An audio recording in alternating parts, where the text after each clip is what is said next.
Welcome to Naina classes. This is lecture number 30 and part 3 of chapter 2.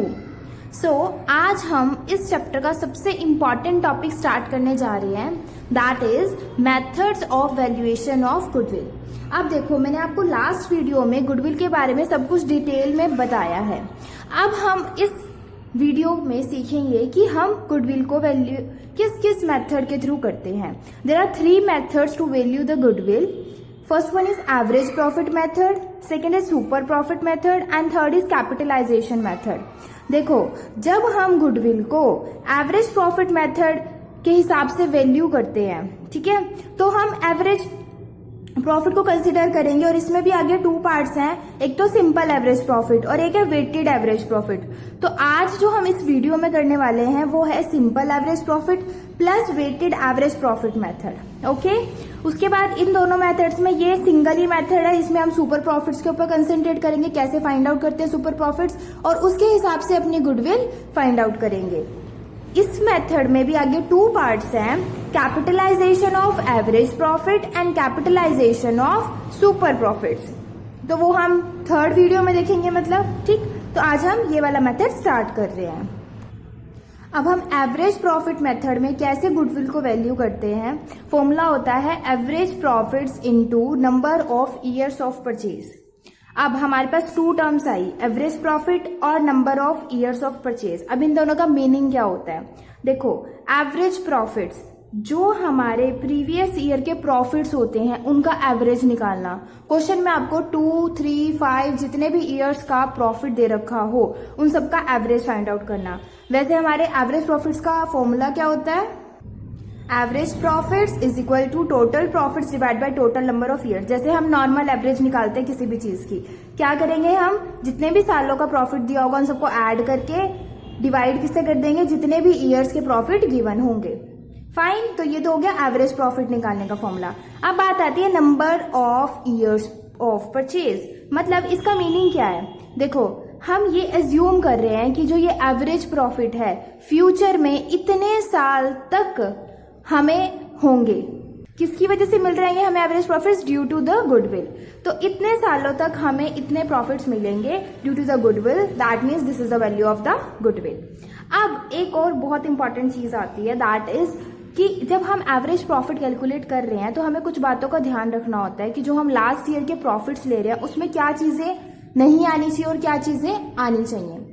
और उससे भी पहले एक और चीज, हम एवरेज प्रॉफिट्स क्यों ले रहे हैं. देखो, जो हमारे पास्ट प्रॉफिट्स होते हैं, है ना, जो पास्ट ईयर के प्रॉफिट्स होते हैं, हम ये मानते हैं कि हमें यही प्रॉफिट्स फ्यूचर में होंगे.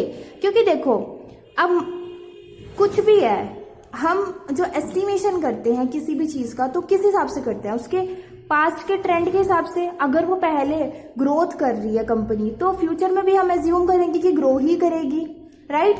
तो अगर उसके पहले 5 साल के प्रॉफिट्स 50s की रेंज में है कि 50,000 है, 40,000 है, ऐसे हैं अप्रोक्स, तो हम ये एज्यूम करेंगे ना फ्यूचर में भी उसके उतने ही होंगे, अप्रोक्स आसपास ही होंगे. That's why we are considering the past profits. Okay, so अब हम वो एडजस्टमेंट्स देखते हैं जो हमें एवरेज प्रॉफिट निकालते हुए अपने पास्ट प्रॉफिट्स में एडजस्टमेंट्स करनी होंगी. जब भी हम पास्ट ईयर के प्रॉफिट्स लेंगे तो हमने इन तीनों चीजों को कंसिडर करना है. देखो, अगर किसी साल में मान लो 2015 का हमारे पास प्रॉफिट है और हम ये बोल रहे हैं कि उस प्रॉफिट में 1 लाख है वो प्रॉफिट और उस प्रॉफिट में ऐड है 20,000 एबनॉर्मल प्रॉफिट. एबनॉर्मल का मतलब क्या होता है, ऐसा प्रॉफिट जो आपको हर साल अक्कर नहीं होने वाला, that means non recurring profit. अचानक से हो गया, कोई लॉटरी लग गई टाइप वाला, है ना, आपको हर बार नहीं होगा वो प्रॉफिट, तो इसलिए आप उसको एवरेज प्रॉफिट में कंसिडर नहीं कर सकते हो. हम क्या निकालने बैठे हैं, गुडविल, है ना. ये क्या शो करेगी कि हमें फ्यूचर में इतने प्रॉफिट्स हो रहे हैं, ठीक. तो अगर हमने एबनॉर्मल प्रॉफिट्स को इसके अंदर कंसिडर कर लिया तो हमारी वैल्यू रॉन्ग आ जाएगी. यहाँ पर कोई भी क्रैमिंग करने वाली चीज नहीं है. इस चीज को अंडरस्टैंड करो कि आपके पास 1 लाख का प्रॉफिट है, उसके अंदर 20,000 रुपए मैं बोल रही हूँ एडेड है एबनॉर्मल प्रॉफिट्स के. तो अब आप इन 20,000 को इसमें से निकालने के लिए क्या करोगे, माइनस. तो क्या करेंगे, जब भी एबनॉर्मल प्रॉफिट्स हमें दे रखे होंगे कि इस साल में इतने एबनॉर्मल प्रॉफिट्स ऐड हैं, तो आप उसको क्या कर दोगे, माइनस, बिकॉज हमने उसको एवरेज प्रॉफिट में कंसिडर नहीं करना, वो हमें फ्यूचर में नहीं होने वाले प्रॉफिट्स। फाइन, आगे चलते हैं। तो इसका मतलब 2015 के क्या थे, 80,000 प्रॉफिट्स, और उसके अंदर 20,000 क्या थे, एबनॉर्मल ऐड, तो हम 80,000 कंसिडर करेंगे, 20,000 को डिडक्ट कर देंगे। नेक्स्ट, एबनॉर्मल लॉस, ऐसे ही एबनॉर्मल लॉस है। अगर 2016 का प्रॉफिट है, मैं उसमें बोल रही हूँ कि वो प्रॉफिट है 50,000 का, ठीक है, और मैंने इसमें 30,000 एबनॉर्मल लॉस को कंसिडर कर रखा है। मान लो उस साल आग लग गई थी, fire, loss due to fire हो गया, क्या हर साल आग लगेगी, क्या हर साल वो लॉस होगा, नहीं होगा ना, दैट इज एबनॉर्मल लॉस, जो कभी कभार अक्कर हो जाता है। फाइन, तो इसलिए हम यहाँ पर उस एबनॉर्मल लॉस को ऐड कर देंगे ताकि हमारे पास एक्चुअल प्रॉफिट आ जाए। Is it clear? 80,000 आ गया, 30,000 को हमने ऐड बैक कर दिया, क्यों, क्योंकि ये हमने माइनस कर रखा था। अब इसको ऐड कर देंगे एबनॉर्मल लॉस को। नेक्स्ट है income from outside the business. भाई एक बार बताओ, गुडविल किसकी निकाल रहे हैं, अपने बिजनेस की, तो क्या income from outside business add करनी चाहिए, नहीं करनी चाहिए, क्योंकि ये गुडविल तो अपने बिजनेस की निकल रही है। तो अगर हमें क्वेश्चन में इनकम फ्रॉम इन्वेस्टमेंट या इनकम फ्रॉम आउटसाइड बिजनेस दे रखा है कि हमने कहीं और पैसा इन्वेस्ट किया और हमें वहां से इनकम हो रही है, तो हम उसको क्या कर देंगे, सब्ट्रैक्ट। क्यों करेंगे, क्योंकि ये हमारे बिजनेस की इनकम नहीं है और हमने इसको प्रॉफिट्स में ऐड कर रखा था। Is it clear? अब हम इसको एक इलस्ट्रेशन के थ्रू समझते हैं। देखो, इसके बाद जो मैं इलस्ट्रेशन कराने वाली हूँ वो तो सिंपल सी है, उसके बाद मैं वेटेड एवरेज प्रॉफिट मेथड कराऊंगी, उसकी जो इलस्ट्रेशन कराऊंगी उसमें ये सारे पॉइंट्स अप्रॉक्स कवर हो जाएंगे। फाइन, तो अब इलस्ट्रेशन नंबर 3 स्टार्ट करते हैं। So this is illustration number 3 from the edition 2019 book by DK Goyal sir. So if you have the book please आप उसमें से क्वेश्चंस देखिए, अगर नहीं है तो आप यहाँ से देख सकते हैं। देखो हमें क्वेश्चन में क्या गिवन है, the total capital of the firm was 1 lakh rupees, the net profit for the last 3 years were, कितने सालों का प्रॉफिट दिया हुआ है हमें, 3 सालों का, ठीक। 13-14 का 40,000, 14-15 का 46,000 एंड 16-17 का 52,000। अब है there was an abnormal loss of ₹3,000 in 2014 and 15। अब देखो जो एबनॉर्मल लॉस है वो कब का दे रखा है, 14 एंड 15 का, इसको भी कंसिडर करेंगे। आगे बढ़ते हैं। Goodwill of the firm was to be valued at 2 years of purchase. हमने जो मल्टीप्लाई किया था ना number of years of purchase, वो हमें डायरेक्ट क्वेश्चन में गिवन होता है। जैसे हम यहाँ पे, अब हमें यहाँ पे क्या गिवन है, 2 years ऑफ परचेज। फाइन, किसका, purchase of the average profit. अब यहाँ से हमें हिंट मिला कि हमने कौन सा मेथड फॉलो करना है, average profit of the last 3 years, calculate the goodwill of the firm. Done. चलो अब क्वेश्चन स्टार्ट करते हैं। हमारा जो फॉर्मूला है वैल्यू ऑफ गुडविल का वो क्या है, average profits into number of years of purchase. अब हमें number of years of purchase तो गिवन है, दैट इज 2। हमें क्या फाइंड आउट करना है, एवरेज प्रॉफिट, तो हमारी क्या आ जाएगी, वैल्यू ऑफ गुडविल। अब हमें ये एवरेज प्रॉफिट फाइंड आउट करना है। आपको फॉर्मूला आता है, क्या है एवरेज प्रॉफिट का formula, right, total profits upon number of years. अब हमें नंबर ऑफ ईयर्स भी पता है, कितने सालों के प्रॉफिट हमें गिवन है, 3 years के। वेरी गुड, 3 सालों के है ना, 1, 2, 3, तो हमें डिवाइड तो 3 से करना है, पर लेकिन ये टोटल प्रॉफिट्स कहाँ से आएगा, निकाल लेते हैं। टोटल प्रॉफिट्स मतलब ऐड कर दो, कितने सालों का, 3 सालों का, तो मतलब हमें क्या करना है, 40,000 plus 46,000 plus 52,000। Is it correct? Of course not. Okay, क्यों नहीं है भैया करेक्ट, बिकॉज हमने एबनॉर्मल लॉस तो देखा ही नहीं। एबनॉर्मल लॉस कितना था, 3,000, कौन से साल में था, 14-15, है ना।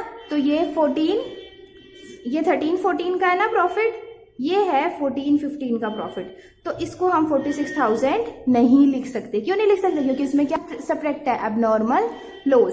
इसलिए 46,000 में पहले हमें 3,000 ऐड करना पड़ेगा, बिकॉज ये हमने माइनस कर रखा था। अब ऐड बैक कर दो, बिकॉज ये लॉस है, हर बार नहीं होना एबनॉर्मल लॉस। फाइन, हमने ऐड बैक कर दिया, कितना आया ये हमारा, 49,000। अब ये करेक्ट है, now we can add it. Fine, अब हम इसको ऐड करेंगे, कितना आ जाएगा ये हमारा, जो टोटल प्रॉफिट्स हैं वो आ गए 1,41,000। तो हम यहाँ पे फिलअप कर देते हैं 1,41,000, इसको डिवाइड कर लेंगे, कितना आ जाएगा है हमारा 3 4 12।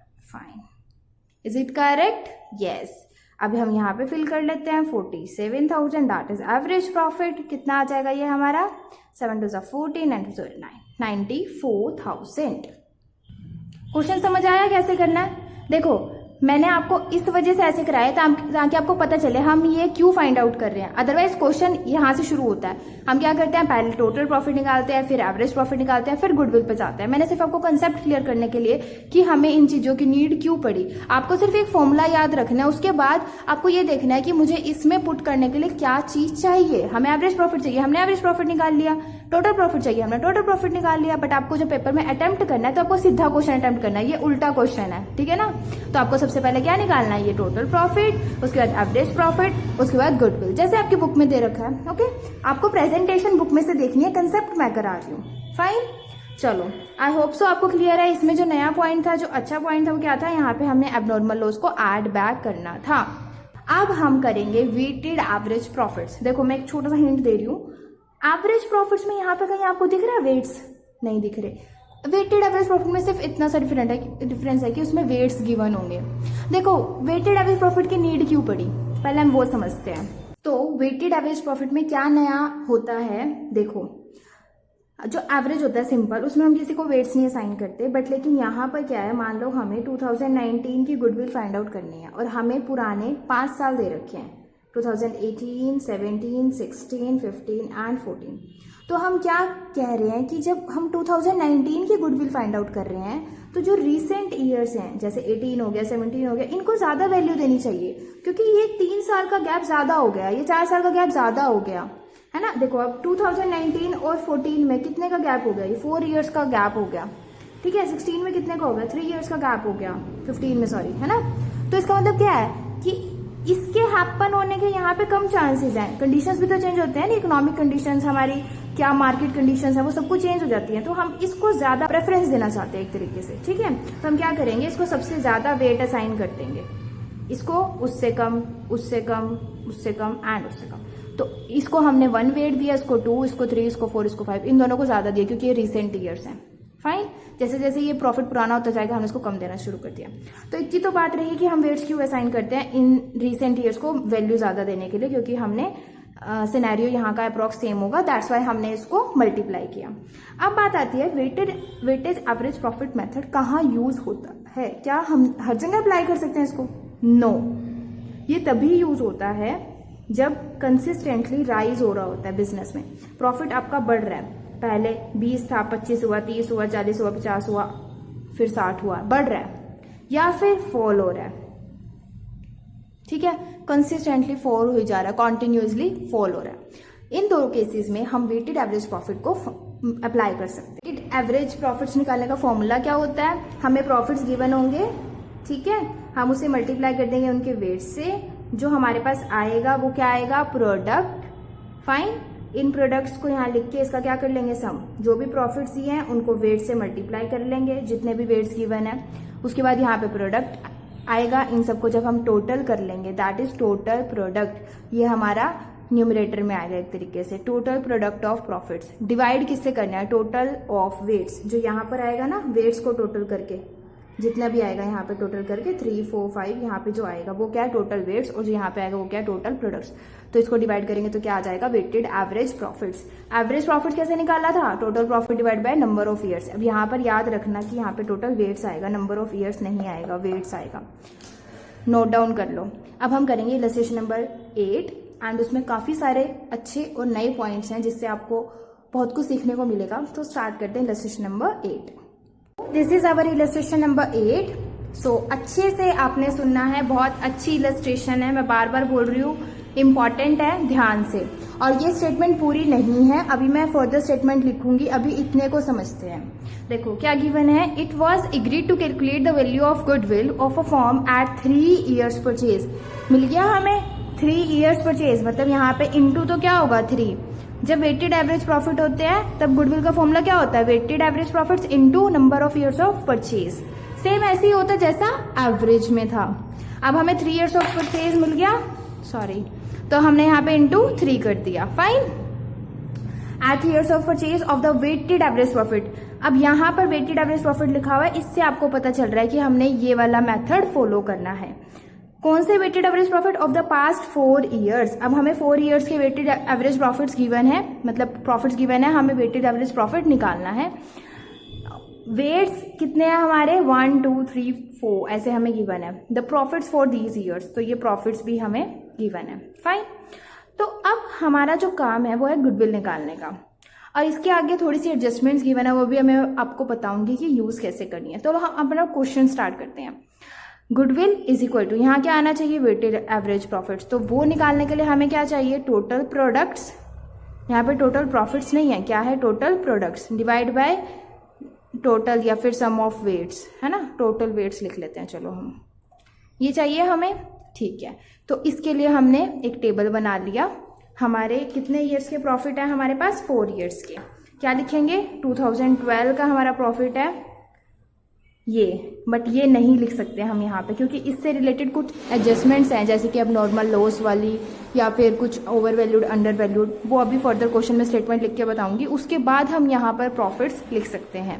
अभी जो हमें गिवन है वो है 2012 का जो वेट है वो है 1, और इसके बाद 2 3 4, आगे ईयर क्या है, 13 14 15। अभी हमें सिर्फ इतना ही पता है, ठीक है। ये प्रॉफिट्स अभी हमें फाइंड आउट करने हैं।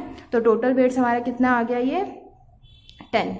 फाइन, तो टोटल प्रोडक्ट तो जब आएगा जब इन दोनों को मल्टीप्लाई करेंगे, और यहाँ पर आएगा फिर टोटल प्रोडक्ट आएगा। सो अभी हम सिर्फ क्या लिख सकते हैं, टोटल वेट्स हैं 10। अभी सिर्फ हमारे हाथ में इतनी सी बात है, ठीक है। तो अब हमें क्या चाहिए, ये प्रॉफिट्स कब चाहिए, एडजस्टमेंट के बाद। तो अभी मैं आपको एक एक करके एडजस्टमेंट यहाँ लिखूंगी, और यहाँ पर हम वो पूरा टेबल बनाएंगे कैलकुलेशन ऑफ एडजस्टेड प्रॉफिट वाला। उसके बाद आप खुद प्रॉफिट्स यहाँ फिल करोगे, इन दोनों को मल्टीप्लाई करोगे, प्रोडक्ट फाइंड करोगे, टोटल प्रोडक्ट यहाँ पर लिखोगे, डिवाइड करके जो आएगा वो यहाँ पे लिखोगे, आपका आंसर आ जाएगा। मैं ये दोबारा करके नहीं दिखाऊंगी, मैं दोबारा बता रही हूँ, मैं आपको क्या निकालना सिखा रही हूँ, एडजस्टेड प्रॉफिट जो यहाँ पर आएंगे। ये प्रॉफिट्स हमें नॉर्मली गिवन है, बट इन प्रॉफिट्स को हम नहीं ले सकते क्योंकि इसमें कुछ ना कुछ गड़बड़ है, जैसे ओवर वैल्यूड, अंडर वैल्यूड, वो अभी जो गड़बड़ है, जो भी एडजस्टमेंट करने, वो अभी मैं आपको बताऊंगी। फाइन, आपका काम क्या है, मैं आपको ये फाइंड आउट करके दूंगी, आपने दोनों को मल्टीप्लाई करके यहाँ पे प्रोडक्ट निकालना है, इसका टोटल करना है। इस टोटल प्रोडक्ट को कहाँ लिखोगे, यहाँ पे, एक, ठीक। और इस वेटेड एवरेज प्रॉफिट को जो आएगा वो यहाँ लिखोगे, so that you can find the answer. I hope so कि आपको क्लियर है। If you have any doubt in this then please do comment. अब मैं आपको एडजस्टमेंट्स करा रही हूँ। तो अब हमें क्या करना है, कैलकुलेशन ऑफ एडजस्टेड प्रॉफिट्स, ठीक। उसके लिए हमने ये टेबल बनाया। सबसे पहले क्या करेंगे, प्रॉफिट्स लिखेंगे 2012, 13, 14, 15, जो हमें प्रॉफिट्स क्वेश्चन में गिवन है हमने वो यहाँ पर लिख दिए। हमारा इसका पर्पस क्या है, एडजस्टेड प्रॉफिट्स निकालना, ताकि हम उसको वेट से मल्टीप्लाई करके टोटल प्रोडक्ट फाइंड आउट कर सकें। ओके, तो ये हमारी फर्स्ट एडजस्टमेंट गिवन है। अब इसको रीड आउट करते हैं, और एडजस्टमेंट देके डरना नहीं है, बहुत सिंपल है, बस ध्यान से समझना। ओके, देखो, on 1 December 2013 a major repair was made in respect of the building incurring ₹6,000 which amount was charged to revenue। क्या बोल रहा है वो कि 1 December 2013 को एक रिपेयर की गई जिसका जो अमाउंट था वो था 6,000, और जिसको हमने कैसे चार्ज किया, रेवेन्यू। रेवेन्यू को चार्ज करने का मतलब क्या होता है, दो तरह के एक्सपेंडिचर होते हैं, capital expenditure and revenue expenditure. जब हम किसी को रेवेन्यू एक्सपेंडिचर मानते हैं तो हम उसको प्रॉफिट्स में से माइनस कर देते हैं। P&L अकाउंट में, फाइनल अकाउंट्स याद करो, क्या करते थे, रेवेन्यू एक्सपेंडिचर को P&L में से माइनस कर देते थे, है ना।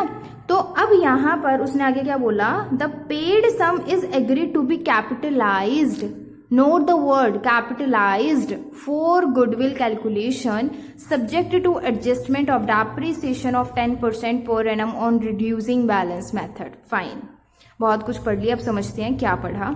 देखो, वो क्या कह रहा है कि जो आपने ये पैसे दिए हैं इसको कर दो कैपिटलाइज। कैपिटलाइज का मतलब क्या होता है कि इसको कैपिटल एक्सपेंडिचर मान लो। कौन सा एक्सपेंडिचर मान लो, कैपिटल। हमने क्या माना हुआ था, रेवेन्यू। रेवेन्यू माना हुआ था, तो रेवेन्यू में तो हम क्या करते हैं, अपने प्रॉफिट्स में से माइनस कर देते हैं जो भी रेवेन्यू एक्सपेंडिचर होते हैं, राइट। क्या करते हैं रेवेन्यू एक्सपेंडिचर को, बोलो, प्रॉफिट्स में से माइनस, करेक्ट। अब क्या है ये कैपिटल एक्सपेंडिचर। अब वो ये क्या बोल रहे हैं कि अगर आपको गुडविल निकालनी है ना तो इस वाले को क्या मानो, कैपिटल एक्सपेंडिचर। अब कैपिटल एक्सपेंडिचर का क्या करते हैं, कैपिटल एक्सपेंडिचर मतलब हम एसेट परचेज करके ला रहे हैं एक तरीके से, उसके ऊपर जो एक्सपेंडिचर हो रहा है, एक तरीके से इसको मान लो कि आपके लिए एसेट में की वैल्यू में ऐड होगी ये चीज, है ना, जो आपने प्लाट पे ही खर्चा किया ये इसकी वैल्यू में ऐड होगी। फाइन। तो अब जो कैपिटल एक्सपेंडिचर होते हैं उसको तो हम बैलेंस शीट में दिखाते हैं, और जो हमारी एसेट्स होती हैं उनके ऊपर क्या लगता है, डेप्रिसिएशन। और ये डेप्रिसिएशन कहाँ जाता है, प्रॉफिट्स में से माइनस। मीनिंग समझ आ रहा है थोड़ा सा मैं क्या बताने की कोशिश कर रही हूं। देखो सिंपल सी बात है, 6,000 का आपने किया खर्चा, ठीक, उस खर्चे को आपने डाल दिया P&L अकाउंट में। P&L अकाउंट में डालने का मतलब क्या है, माइनस कर दिया आपने प्रॉफिट में से उस साल के, ठीक है। अब वो कहता है ये तो आपने गलत कर दिया, ऐसे नहीं करना था, नहीं करना था। चलो ठीक है, फिर कैसे करना था बताओ।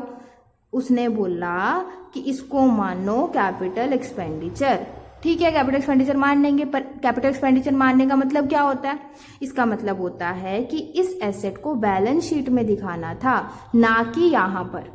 यहाँ से तो हटाना पड़ेगा, ये तो कंफर्म है। बैलेंस शीट की हम यहाँ पे बात ही नहीं कर रहे हैं, हम किसकी बात कर रहे हैं, प्रॉफिट्स की। तो बैलेंस शीट में दिखाना नहीं दिखाना हमें कोई फर्क नहीं पड़ता, हमारे काम की चीज बताओ जो हमें यहाँ जरूरत है, दैट इज द डेप्रिसिएशन। जो डेप्रिसिएशन है वो क्या है, रेवेन्यू एक तरीके से ना, उसको हम कहाँ दिखाते हैं, P&L अकाउंट में, मतलब प्रॉफिट्स में से माइनस करते हैं।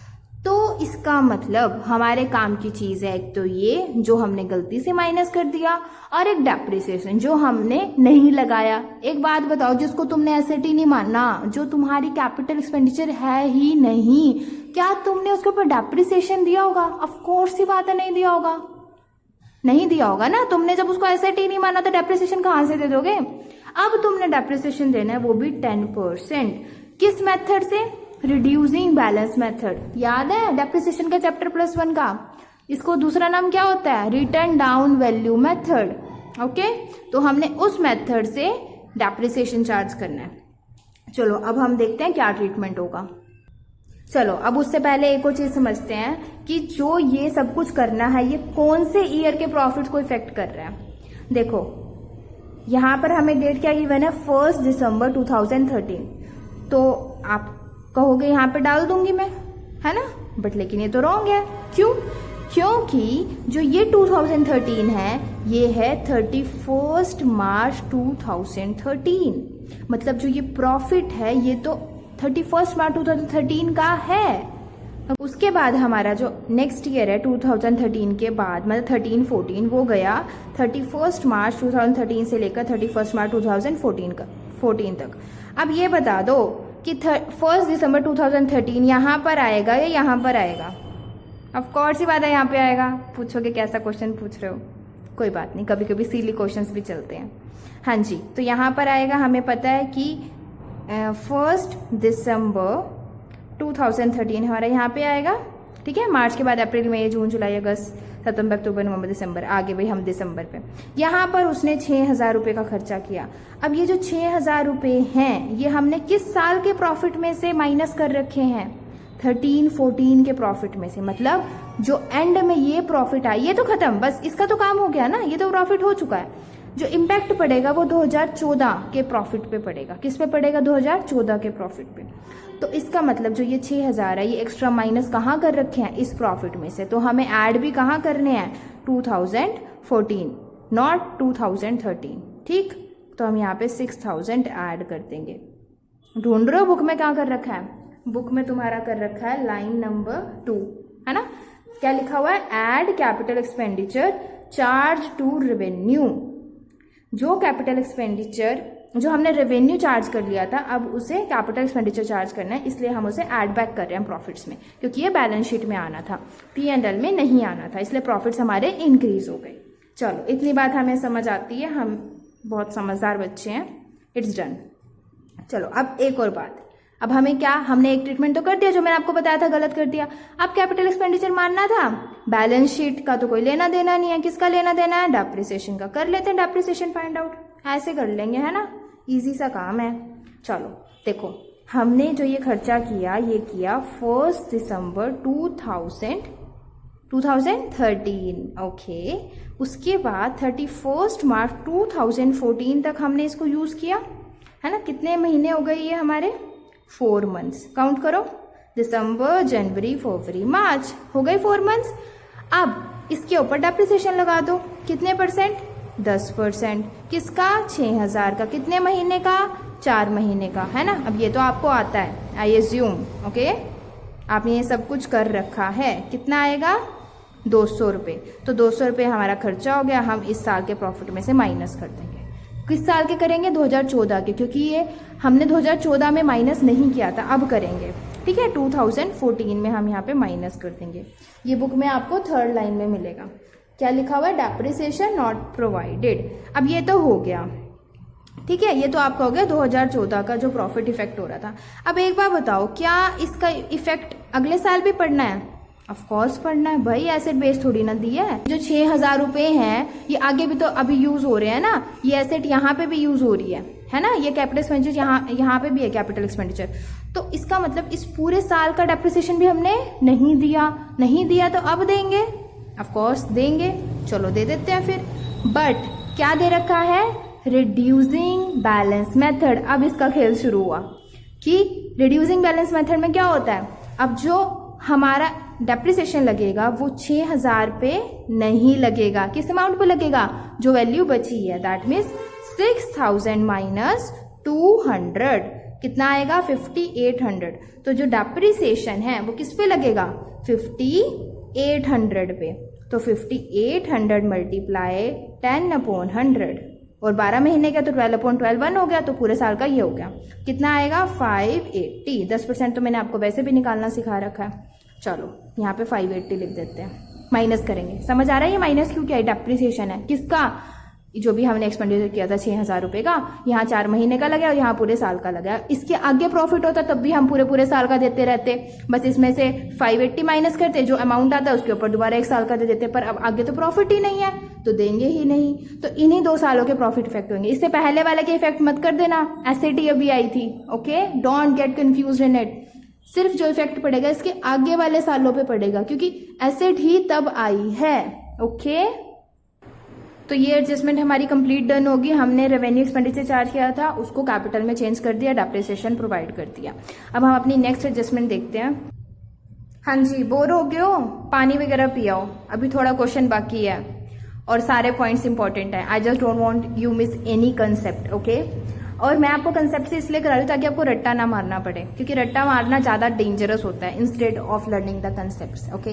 तो आई जस्ट वांट कि आप कंसेप्ट समझो और बोर मत हो, कोई बात नहीं। मैंने एक ही इलस्ट्रेशन करानी है, बाकी सारी आपने करनी है, डोंट वरी एट ऑल।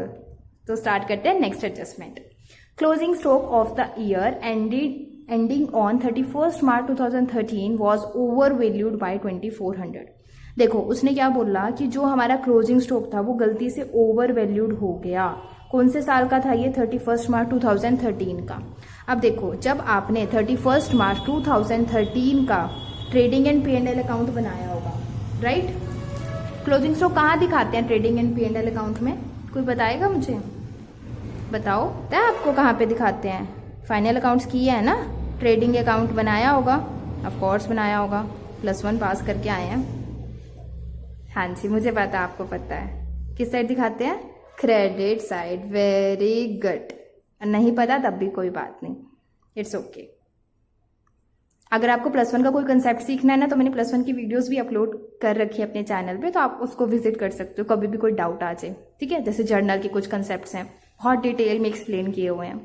चलो क्लोजिंग स्टॉक हम दिखाते हैं क्रेडिट साइड पे ट्रेडिंग अकाउंट में। अब उसने बोला कि क्लोजिंग स्टॉक हो गया ओवर वैल्यूड। ओवर वैल्यूड मतलब हमने यहाँ पे ज्यादा दिखा दिया। कितना ज्यादा दिखा दिया? 2400 बाय 2400 ठीक है। 2400 से हमने इसको ज्यादा दिखा दिया। ज्यादा दिखाने का मतलब क्या है कि हमने यहाँ पर क्रेडिट साइड पे ऐड कर दिया ना, यहाँ पे ज्यादा दिखा दिया। जब क्रेडिट साइड बढ़ती है तो प्रॉफिट भी बढ़ जाता है, राइट।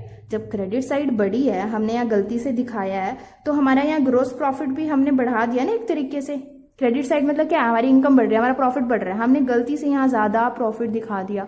कौन सी ईयर की बात कर रही हूँ मैं, 2013, तो यहाँ ज्यादा दिखा दिया जी, वापस ले लो, कोई बात नहीं, 2013 में माइनस कर देते 2400, राइट। क्लोजिंग स्टॉक हमने यहाँ ज्यादा दिखाया तो हमने 2013 में माइनस कर दिया, क्यों कर दिया, गलती से ज्यादा दिखा दिया हमने प्रॉफिट, अब माइनस कर दो। चलो इतनी बात तो ठीक है, हमें समझ आती है। इसके बाद ये क्लोजिंग स्टॉक अगले साल 2014 में क्या बनेगा ट्रेडिंग में, यहाँ पर ओपनिंग स्टॉक, क्या बनेगा, ओपनिंग स्टॉक। ओपनिंग स्टॉक किस साइड आता है, डेबिट साइड। ओपनिंग स्टॉक किस साइड आता है, डेबिट साइड, है ना, यहाँ पे लिखते हैं हम ओपनिंग स्टॉक को। अब यहाँ पर 2400 हमने ज्यादा दिखा दिए, किस साइड दिखा दिए, डेबिट साइड। डेबिट साइड क्या होते हैं, हमारे लॉसेस या एक्सपेंसेस, तो हमने प्रॉफिट को कम कर दिया। किसको कम कर दिया, प्रॉफिट को। हमने गलती से ज्यादा लॉस दिखा दिया तो प्रॉफिट को क्या कर दिया, कम, वो भी गलती से। कौन से साल के प्रॉफिट को, 2014 के, ठीक है। तो अब हम 2014 में ऐड कर देंगे 2400, ठीक है। देखो दोबारा देखते हैं, यहाँ का क्लोजिंग स्टॉक अगले साल का क्या बनेगा, ओपनिंग स्टॉक, और हमने डेबिट साइड पे गलती से प्रॉफिट्स को कम कर दिया, है ना। यहाँ पे ज्यादा दिखाने का मतलब क्या है, प्रॉफिट्स को कम कर दिया। प्रॉफिट्स को कम कर दिया तो हमने यहाँ क्या कर दिया, ऐड कर दिया। अब मैंने आपको कंसेप्ट बता दिया है, बाकी बच्चे रट्टा भी मारते हैं, ओवर वैल्यूड है, अंडर वैल्यूड है, प्लस कर दो, माइनस कर दो, वो आप अपने आप देख लेना कैसे आपको क्रैम करना है। तो एक क्विक रिविजन, यहाँ का क्या था, क्लोजिंग स्टॉक। क्लोजिंग स्टॉक किस साइड आता है, क्रेडिट साइड। तो प्रॉफिट हमने गलती से इंक्रीज कर दिए, तो अब क्या कर देंगे, माइनस। अगले साल का क्या बनेगा, ओपनिंग स्टॉक। ओपनिंग स्टॉक किस साइड आता है, डेबिट साइड। डेबिट साइड मतलब हमने प्रॉफिट गलती से डिक्रीज कर दिए, अब क्या कर देंगे, ऐड बैक, ठीक। चलो अब हम करते हैं अपनी नेक्स्ट एडजस्टमेंट। हाँ जी, तो लास्ट एडजस्टमेंट है जो कि सबसे इजी एडजस्टमेंट है, जो बच्चे बोर हो चुके हैं उनके लिए एक अच्छी खबर है, सिर्फ 2 मिनट और, ठीक है। To cover management cost on annual charge of ₹4800 should be made for the purpose of goodwill valuation. वो क्या बोल रहा है कि हमें गुडविल की वैल्यूएशन के लिए इस 4800 को भी कंसिडर करना है। ये एक मैनेजमेंट कॉस्ट है हमारी और ये एनुअल चार्ज है, हर साल ये चार्ज होगा, तो आपको इसको कवर करना है। ओके, कब, गुडविल की वैल्यूएशन में। हम गुडविल की वैल्यूएशन ही तो सीख रहे हैं, तो इसको हमने पहले माइनस नहीं किया, तो अब हम इसको हर साल में से माइनस कर देंगे। -4800, -4800, -4800 एंड वंस अगेन -4800। सो इसी के साथ हमारा जो कंसेप्ट है वो समाप्त होता है। अब रह गई कैलकुलेशन, जो मुझे पता है बहुत ही अच्छे बच्चों खुद कर लोगे, बट स्टिल ठीक है, मैं लिख देती हूँ। और एक और बात, मैंने यहाँ पे बिल्कुल भी ऐसे मतलब लिख दिया है, यहाँ पे भी सब कुछ आएगा, ये मैं सोच रहा हूँ ये शॉर्टकट है, नेवर एवर, ठीक है। अपनी बुक में से अच्छे से देखना कि कैसे रिप्रेजेंट करना है। अगर मैं दोनों तीनों चीजें सिखाने लगी, कैसे रिप्रेजेंट करना है, कैसे क्या करना है, फिर ऐसे वीडियो बहुत ज्यादा लंबी हो जाएगी, ठीक है। तो इसलिए मैंने आपको कंसेप्ट बता दिया, जो कि सबसे ज्यादा इंपॉर्टेंट होता है क्वेश्चन में, तो मैंने इसको भी कर दिया। अब ये क्या आ गया आपके एडजस्टेड प्रॉफिट्स, क्या आ गया ये आपके एडजस्टेड प्रॉफिट, इसको यूज कर लेना, सब बता दिया। मल्टीप्लाई करना वेट्स के साथ और इसको टोटल प्रोडक्ट आएगा, टोटल प्रोडक्ट को डिवाइड कर देना टोटल वेट्स के साथ, वेटेड एवरेज प्रॉफिट आ जाएगा, उसको मल्टीप्लाई कर देना number of years of purchase के साथ, गुडविल आ जाएगी, क्वेश्चन खत्म। ओके, तो सबसे पहले यहां से शुरू करना है, इसके बाद आगे जाके सब कुछ होगा, बाकी मैं आपको कंसेप्ट बता चुकी हूँ। सो आई होप सो आज की वीडियो में आपने दोनों के दोनों जो मेथड्स हैं वो अच्छे से सीख लिए हैं। इसके बाद आपकी जो इस चैप्टर की इलस्ट्रेशंस है वो हो जाएंगी up to 9। Okay, if you have any doubt until 9 illustration and 9th practical, ठीक है, तो आप मुझे कमेंट करके पूछ लेना। इसके बाद हम नेक्स्ट वीडियो में करते हैं super profit method. So without wasting time मिलते हैं नेक्स्ट वीडियो में। Okay, see you in the next video, till then bye bye, take care and please revise your concepts, do your illustration, practice करना, plus channel को subscribe जरूर कर देना अगर आपने नहीं किया, एंड लाइक कर देना वीडियो, बहुत मेहनत लगती है एक वीडियो बनाने में। So if you like the content then please share, like and subscribe my channel. Thanks for watching.